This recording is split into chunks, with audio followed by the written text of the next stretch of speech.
What's up, everybody? It's your boy Chaez Pearson, and this is the Outlet Forum with my esteemed co-host Chris Camello. What up, Chris? What up, Chaz? New night, new stuff, same old faces. I mean, it don't get much better than that. Hey, we talking everything from Week 1 NFL storylines to the new Green Bay Packers 2-0 after the Thursday night football game tonight. Talking also some picks for NFL Week 2, and we'll get into some basketball potential trades, possibly involving the Lakers, as well as, hey, what were some of these best storylines after this incredible Week 1 that we just had last week, Chris? But the thing that trumps everything that we're going to talk about tonight is this story about the Clippers and Steve Ballmer. And it just keeps – it's like a snowball, Chris. It just keeps going and keeps going. And there's more information that's being gained. Adam Silver has come out after the Board of Governors meeting yesterday and had quite a bit to say about the investigation, about the burden of proof. There's so many new details that we're going to get into, Chris. But, man, I know we didn't have a show last week. And like you said, it's been a hell of a week. How you been, man? Doing all right, man. It's been, I know a lot of people are going through some stuff right now. There's been a lot that's happened. We're not going to dive into all of that. That is not our style. Doesn't mean that Chaz and I don't have opinions on what's going on, but we are an escape show, brother. We are an escape show. So yes, I'm doing fine. Fortunately, my family's doing good. I hope the same for you and your family and everything like that. But it has been a week. One for the books is, and even today, what's today, Chaz? It's 9/11, 24 years ago today. One of the great awful American tragedies that has struck our country's history. So, I mean, there's just so much going on right now. So if we could provide a little enjoyment, a little sports talk, a little escape for some people, that's what we're about over here. So yes, the Steve Ballmer situation here, with aspiration with Kawhi, with now a guy we've never heard of, Dennis Wong, who ironically enough shares the same first name as Uncle Dennis, Kawhi Leonard's manager, not his agent, his manager, Uncle Dennis, as he's known as. And where there's smoke, there's fire. And here's the thing with all of this. Now we're starting to get confirmation that everything potentially the Clipper ownership had their hands in. The question now is, and this was the same question I had last week, Chaz, is this circumvention of the salary cap? And if so, what is the punishment over here? Because Bobby Marks, I know he went on NBA Today, I believe it was yesterday, and he does not believe that any significant punishment is going to be coming down to the Clippers. Everyone's thinking they're going to lose more draft picks. They're going to get hit with the big fine. Kawhi's contract could be avoided. I just don't know we're going to see that level of punishment. I just don't see that. And potentially, did the Clippers expose a loophole? That's the other thing you have to kind of account for. Did they expose a loophole that now the league has to basically say, you know what? We may slap the Clippers on the wrist, but we really need to lay down the laws to go forward that none of these other teams are pulling this kind of stuff. Because here's the thing. Kawhi, I'm not thinking he's innocent out of all this, but he probably was like, hey, if I'm getting paid for not doing anything, I mean, no disrespect intended, how is that any different than how his last 3 seasons have been with the Clippers? You know what I mean? Oh, Chris, you got jokes, huh? Oh, yeah, big time, man. I got more in this bag over here. Anyway, the bottom line is the Clipper, what is kind of a, having, what do you call it on your face? Cake on your face is the fact that Ballmer, egg on your face. I'm sorry. I knew it was something, which you need eggs to make cake, by the way. So I was close. Is that Ballmer, when he did that, interview with Ramona Shelburne, now this kind of exposes the fact that some of what was in that interview that he was saying might have been some BS. And this is the big issue over here. And now if the league shows or is able to show that he was lying, now it's like, now you're setting yourself up for some punishment, potentially. That's where we're at. Go ahead. Let's go ahead and show the clip with the additional information, and then react to it. Because Pablo Torre, I did not anticipate Pablo Torre having the entire Clippers organization in a complete chokehold right now, grasping for air. Got Steve Ballmer catching midnight flights to Bristol so that way he could talk to Ramona. Here is the update in today's episode of Pablo Torre Finds Out. Shout out to The Athletic for putting out a great show through Pablo. Man, this stuff has me captivated. Let's take a listen and get an update on the information. Check it out. Mm-hmm.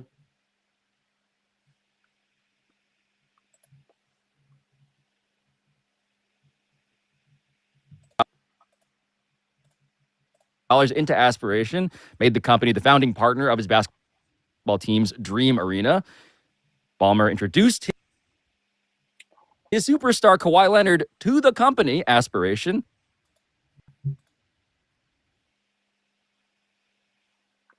We're having some technical difficulties here for some reason. It's okay. Pretty much, Ballmer had his partner, Dennis Wong, invest $2 million in December of 2022. And just 9 days after that, after investing $2 million almost, Kawhi gets a payment for $1.75 million.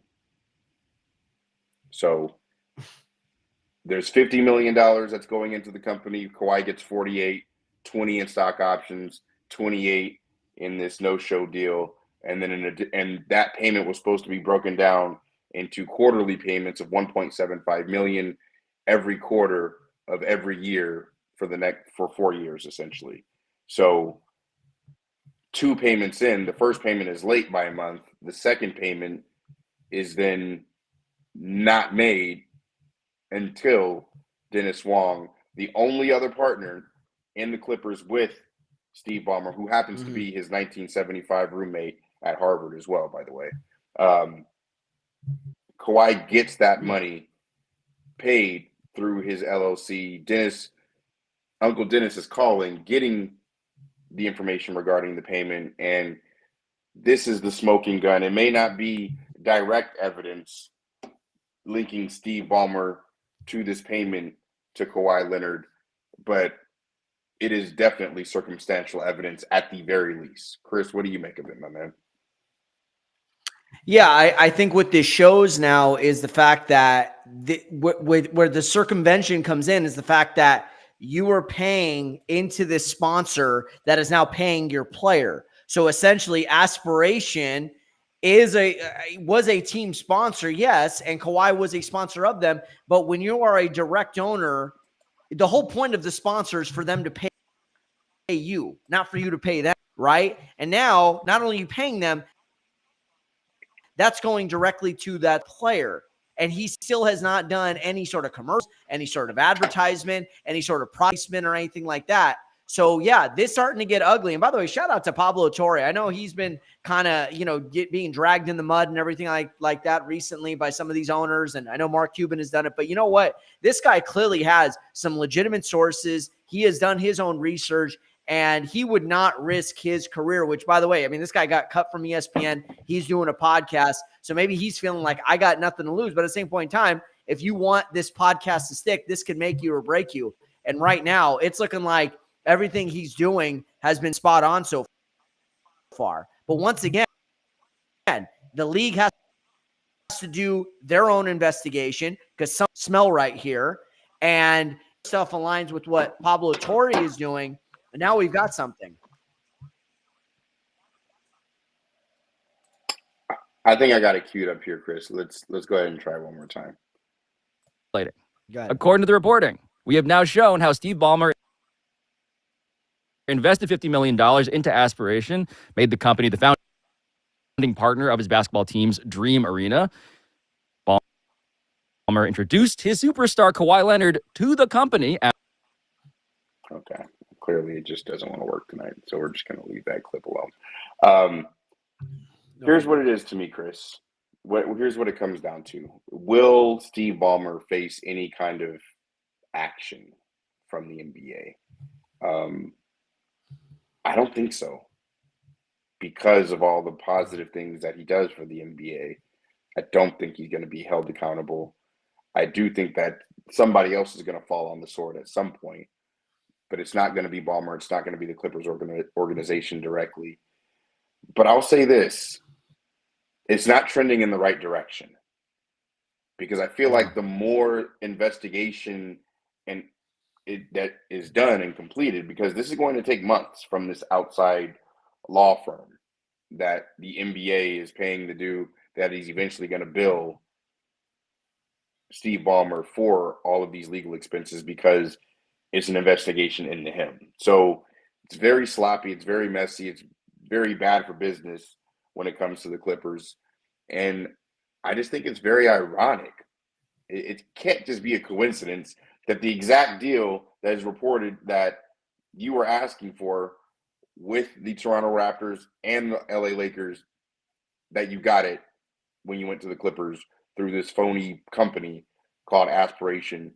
And here's the thing as well. I do think that two things can be true. I do think that Ballmer could have been frauded at the same time as using that fraud company to pay Kawhi under the table and circumvent the salary cap. Like, he could have been using Aspiration as a tool, not knowing that he's getting frauded at the same time. And it just so happens that this is the egg in your face because you chose the wrong company to do this with, and it blows up in your face because it just so happens to be a scam, which is just your luck because you're doing some shady shit in the first place. That's just my opinion. But did they not realize that this company was going belly up until it was too late? Because if you have a guy like Wong investing $2 million days into Aspiration, 2 days before or days before Kawhi Leonard gets what was it, a one? Yeah, I mean that, and now this company just blows up and you have no clue about it, yet you have people investing in it. Like, if you're actually investing in it, aren't you tracking that? Or do these guys just have so much money that they're dumping it into these things and not really, protecting their investment? That's really what it is. And, I have a hard time believing that this law firm that Adam Silver has hired is just going to accept we didn't know. They're going to have to talk to the people who are actually running the day-to-day, and that'll be the question. How much was Ballmer involved? How much was Dennis Wong involved? Were these guys just writing checks and not know where this money was going? That you guys were just taking this money, kind of like the Ohtani situation, where it's like, this guy had the keys to your account, basically had all this out. You didn't know all of this was going on. It's possible that happened, but I believe in these multi-billionaires are just throwing money into these random companies that are then paying their players and not knowing anything about that. That's just what is kind of fishy to me. That's all. I'm not saying, but I agree with you. It could have been two things at the same time. I just have a hard time believing that aspect. He knew he was paying Kawhi, but he didn't know he was getting frauded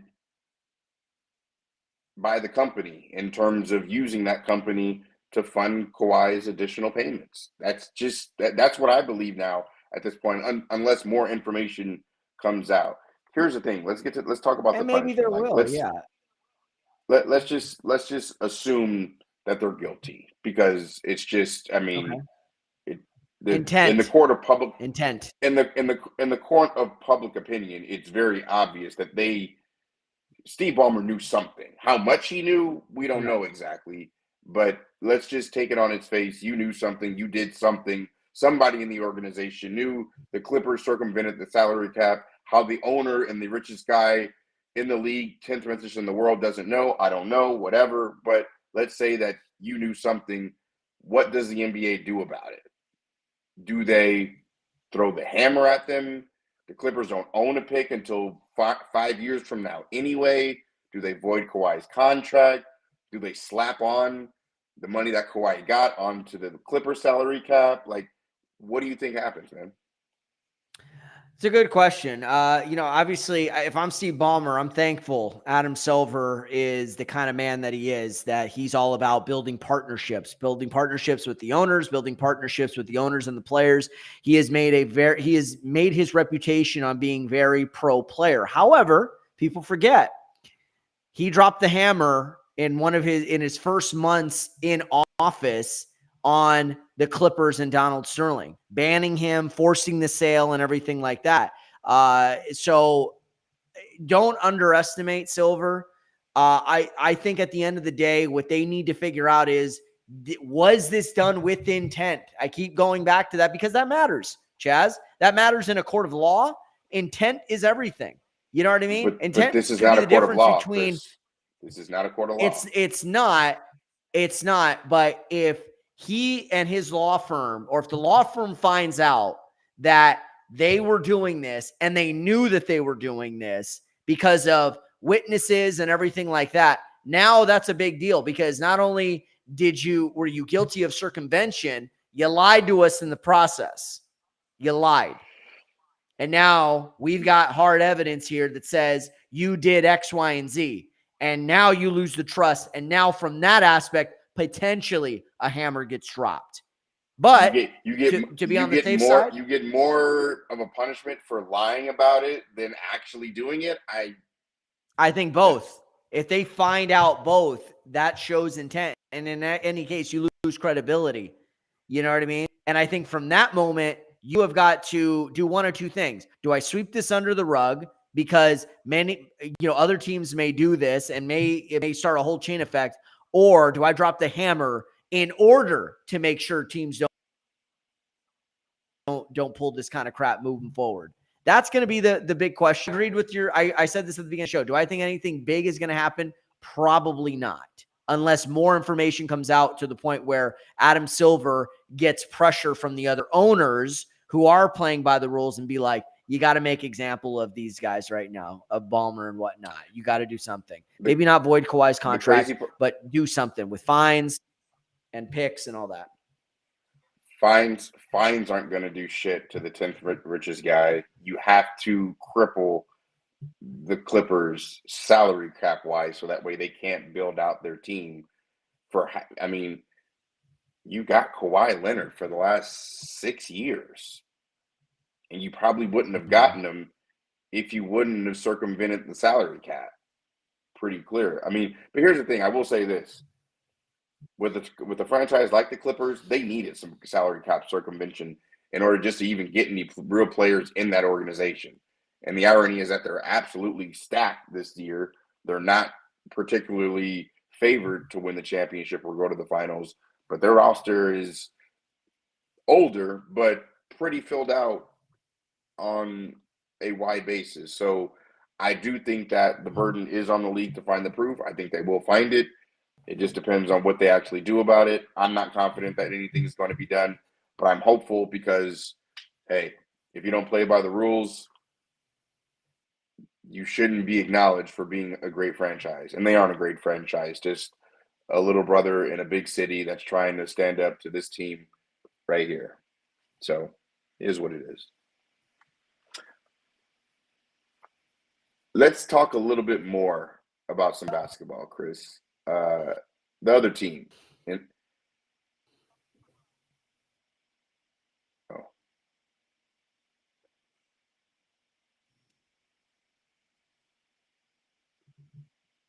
you hear me?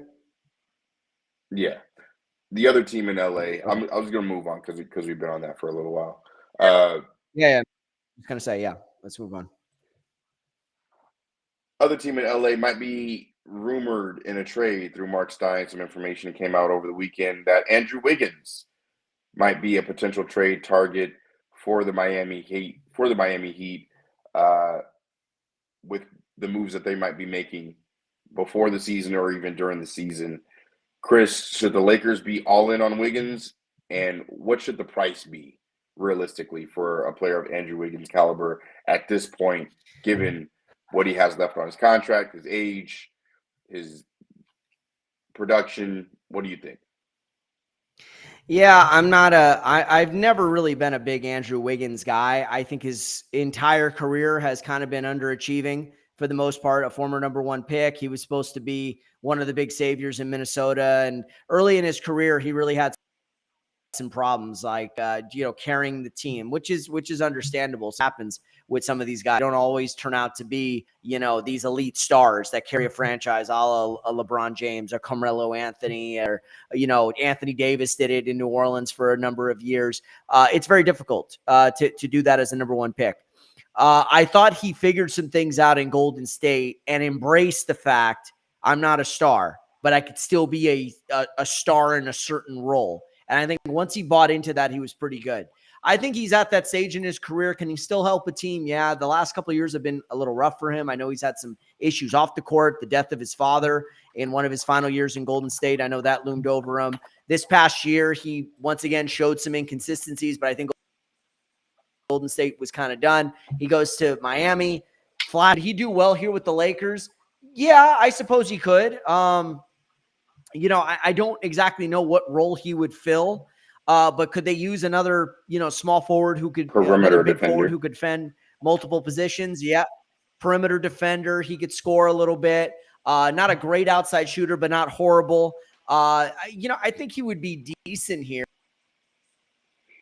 at the right price. I'm just not willing to trade guys who are true assets to get him. A couple of expiring contracts with the Lakers have plenty of, and maybe a second round pick. I would get Andrew Wiggins at this point. I just don't know what Miami's going to want in return. Are they trying to max out his value in a potential deal? Because Miami's not going to go very far this year. They'll get to the playoffs or play in or something and probably get knocked out of the first round like they always do, even in an Eastern Conference that's wide open. So, yeah, it's something to keep an eye on. I think he helps the Lakers, but I just don't know what that price is going to look like for him. Dalton Connect, Gabe Vincent,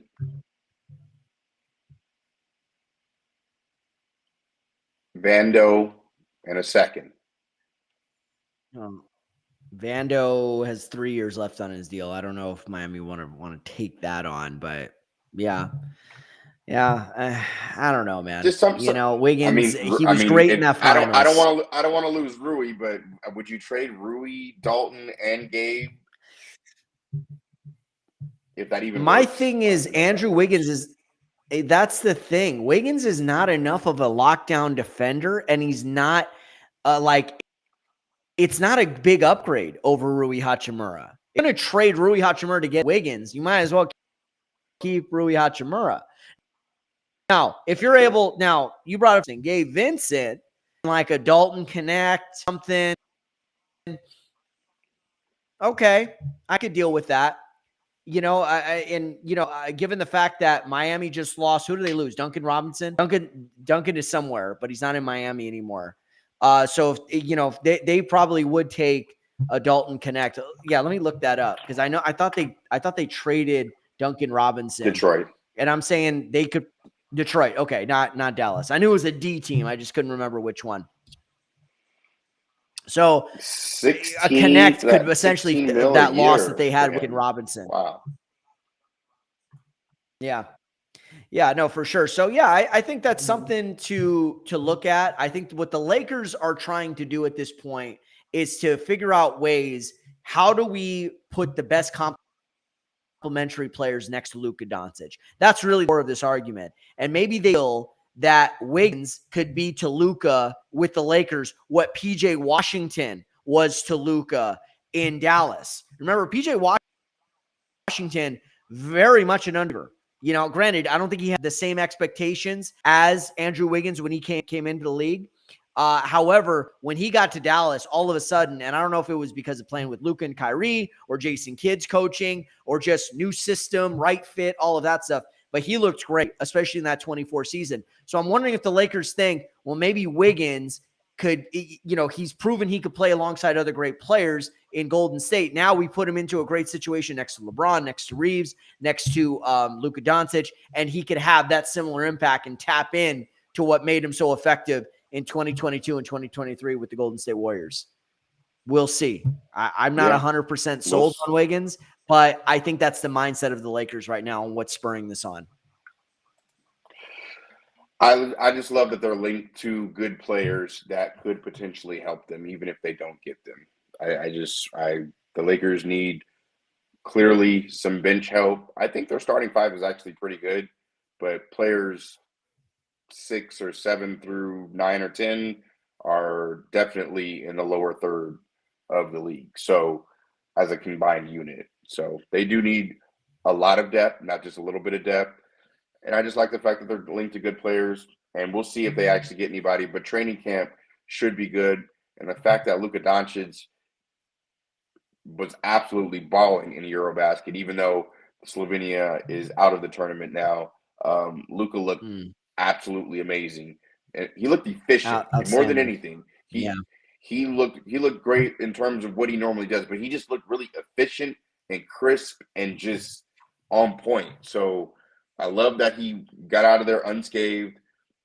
Training camp opens up for this team for the Lakers in, I think, 18 days, 19 days, depending on when media day is, I believe on the 29th. So we'll just see really what happens with this team moving forward. And I have all the hope in the world that the Lakers are going to actually do something and make some real noise this year. Hey, and Chris, I'll say this really quick. While we're still in the NBA before we go to football, Adam Silver had some comments yesterday about rising costs for NBA games now that they're on Amazon and Peacock and multiple streaming stations instead of just TNT, ABC, ESPN. Pretty much saying that people can watch highlights instead of watch games if it costs too much to watch games. How does that make you feel? Like those comments and just saying that as it was it was tone deaf. It was tone deaf. Yeah, as an NBA fan, I think it was tone deaf. Adam should know better. Yes, people do watch highlights. Social media is a big driver for the NBA. Large part why they got these multimedia, multi-billion-dollar media deals done. The thing about it though is when you check it out and don't worry about the rising costs, and it's like, dude, you're making it difficult enough as it is. You're taking everything off of linear, and now it's like you're requiring streaming instead of right. Like TNT, you could catch a lot of that stuff where you can catch it on NBA TV if you have digital cable or satellite. Catch it on HBO Max. There were options there in addition to having it on TNT. Now there's only one way to access Amazon. Me and my girl were trying to access the game tonight, the NFL, and just trying to figure it out on the TV and stuff, because it's, if you have ever or something like that, it's not very simple to just jump into an app and all of that stuff. Some of the remotes have the buttons, some of them don't.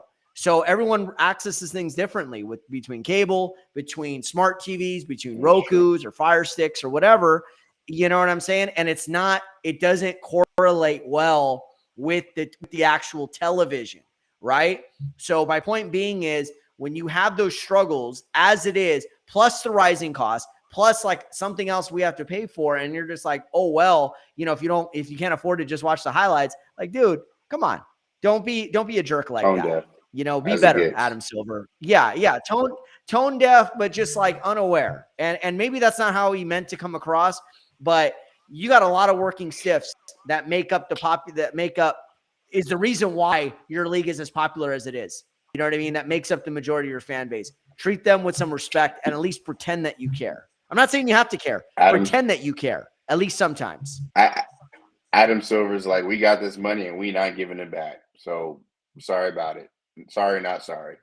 That's enough of the NBA tonight, especially as we gear up for training camp. The NFL is back, and week one had plenty of storylines, from Aaron Rodgers going back to the Jets and getting a big win over his old team, the Bills coming back down 15 points in the fourth quarter to beat Lamar Jackson and the Baltimore Ravens. Meanwhile, Lamar Jackson pushed a fan in the stands, didn't get suspended because he got hit in the head, so got slapped in the helmet by one of these fans, which is fucking crazy.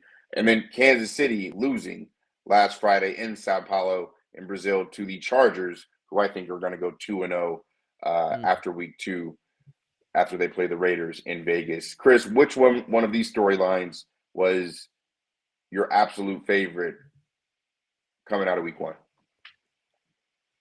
Well, let me just say this: bravo to the freaking schedule makers. I think I heard somebody in one of the games say just how the NFL schedule makers drew it up, right? And obviously, he was saying it facetiously, but still, that was a week one, dude. Going all the way, Chaz, to the Monday night game, that unbelievable comeback by J.J. McCarthy and the Minnesota Vikings, who were dead in the water for 3 quarters, and they come back and they ruin Caleb Williams's home opener for his second season. And, we think that the Bears were going to take this massive jump forward, which I think they still will. But still, that was a very disappointing loss. So I thought there was a lot of compelling storylines. The massive delay, the rain delay, the lightning delay in Philadelphia on Thursday night, in their win over Dallas, where there was only combined 3 points in the second half. I still shout out to the Rams, shout out to the Niners. They had a really nice comeback win up in Seattle. That was the Tampa Bay Atlanta game. So just so many. What was my favorite? Oh, it wasn't necessarily my favorite, but the most intriguing, Aaron Rodgers, man. Aaron Rodgers sticking it to the New York Jets.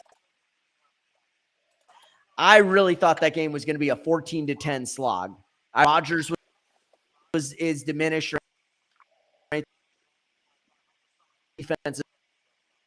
It ended up being a shootout, dude. When was the last time you saw the Jets or the Steelers, let alone in the same freaking game, man? Rodgers proved that if he's healthy and he's got the right weapons and the right coaching and the right O-line, he could still do some things at 38 years old. They still got to protect him a little bit, but he was absolutely tremendous in that game. And, you can't help but think that had to be one of the most compelling storylines of week one. What were your thoughts? It's definitely hands down the Bills comeback. 15 points to be able to get those last 2 touchdowns. Yeah. And be able to go up because Derrick Henry fumbled the football after the first touchdown. Josh Allen finding Keon Coleman, when they actually should have just let Coleman score so that way they could get the ball back to even have a chance to take the lead back and win the game. But, hey, you don't kick it to Josh Allen. You go for it on 4th down, and you don't fumble the ball if you're Derrick Henry. I think that was the storyline because these 2 teams are going to be in it at the end as well, the Bills and the Ravens. And this might be the year for either one of these teams to go to the Super Bowl and knock off Patrick Mahomes and represent the AFC in the Super Bowl. Whether they win it or not, I think this is the year that is likely to happen rather than not. We thought it would happen last year, but this year, based on what Kansas City is looking like, even without Xavier Worthy and without Rashee Rice, we'll see if they get those guys back sooner rather than later. But the Bills' comeback is, bar none, the best storyline in week one. Week 2 has a lot of interesting games, Chris. And speaking about Kansas City, they could be 0-2, but it's time for get picks or die trying. And we weren't around for week 1. But week 2, I got one for you because Kansas City, I think it's down to a pick 'em now. I got it at +1. If you can get +1, take it. Anything more than that, if you want to take the money line as well, I don't mind that either.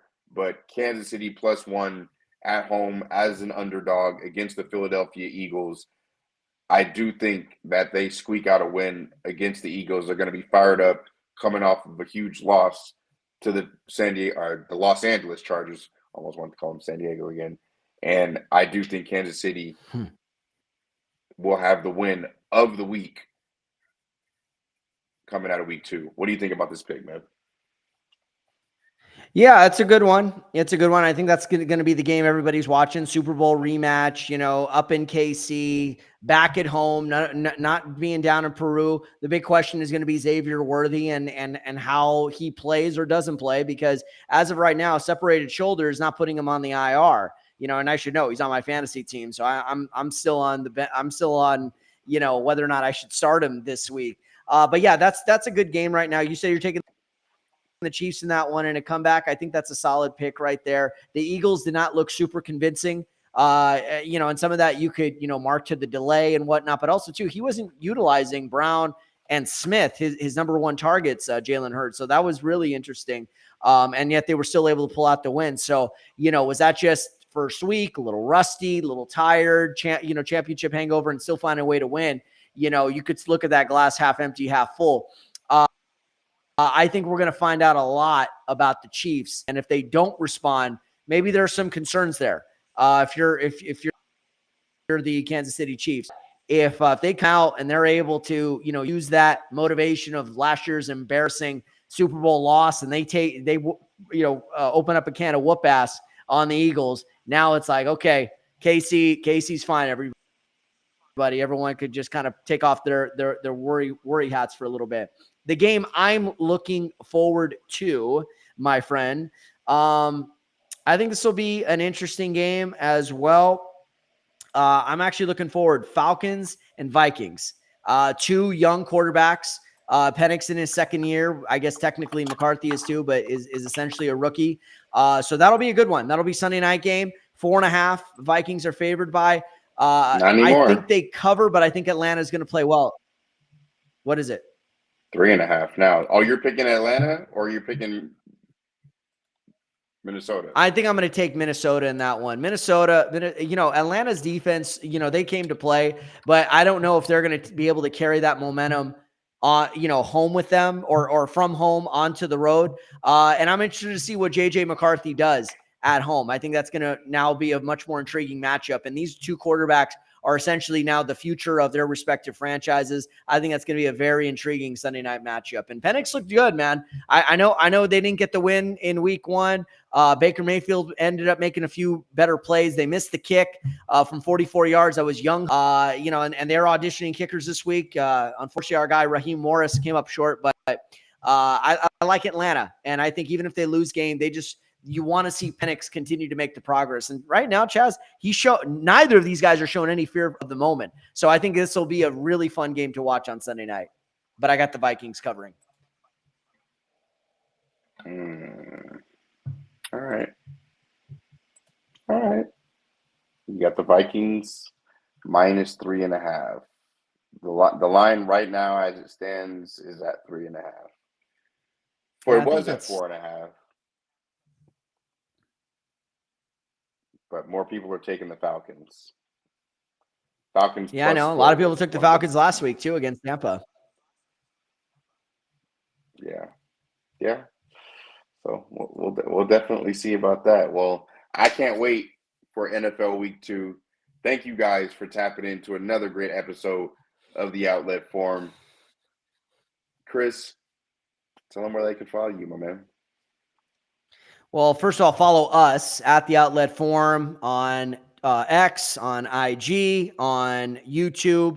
Even if you missed the show live, there it is. Follow me at Chris_Camello on X. I'm on IG at CCamello1, Facebook as well. And be sure to follow us every week. So this week, obviously, we're on Thursday. Next week, we're also going to be on Thursday. Is that right, Chaz? We're doing a little schedule tweak. That's so right. Just a little, just a temporary tweak, and then we're gonna get back to Wednesdays, probably toward the latter part of the month. So we appreciate you guys tapping in, and like I said, we are an escape. We are not, trying to dive into anything too controversial outside of the sports arena. We try not to. We toe the line. Is the best we offer, right, Chaz? Violence and violent rhetoric only beget more violence. Peace and nonviolence is where it's at. And I'll leave it at that. Thank you guys for tapping in to the Outlet Forum. We'll see you guys next Thursday. Appreciate it. Peace.